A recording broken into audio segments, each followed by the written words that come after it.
ассалому алайкум ҳамватанони азиз, фарорасимои шариф рамазон ба ҳама муборак бошад. ва аз як шумо узр мепурсем барои чи хато камбудие ки аз тарафи мо сурат гирифтагӣ бошад дар муддати 11 моҳ.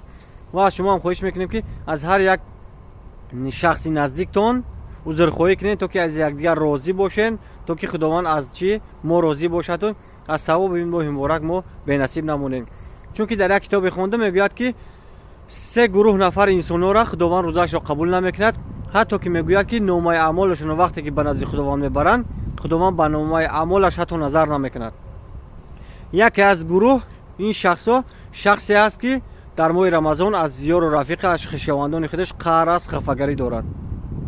ва кӯшиш кунед узрхоҳӣ кунед аз якдигар ки ин қадар меҳнат, заҳмате ки мекашед, ин қадар ташнаву гишнагие ки мемонед дар моҳи рамазон, аз савоби моҳи рамазон чи бенасиб намонед, ин рӯзаи гирифтагитон беҳуда барбод нашавад. аллоҳ нигаҳбони ҳамаи мову шумо.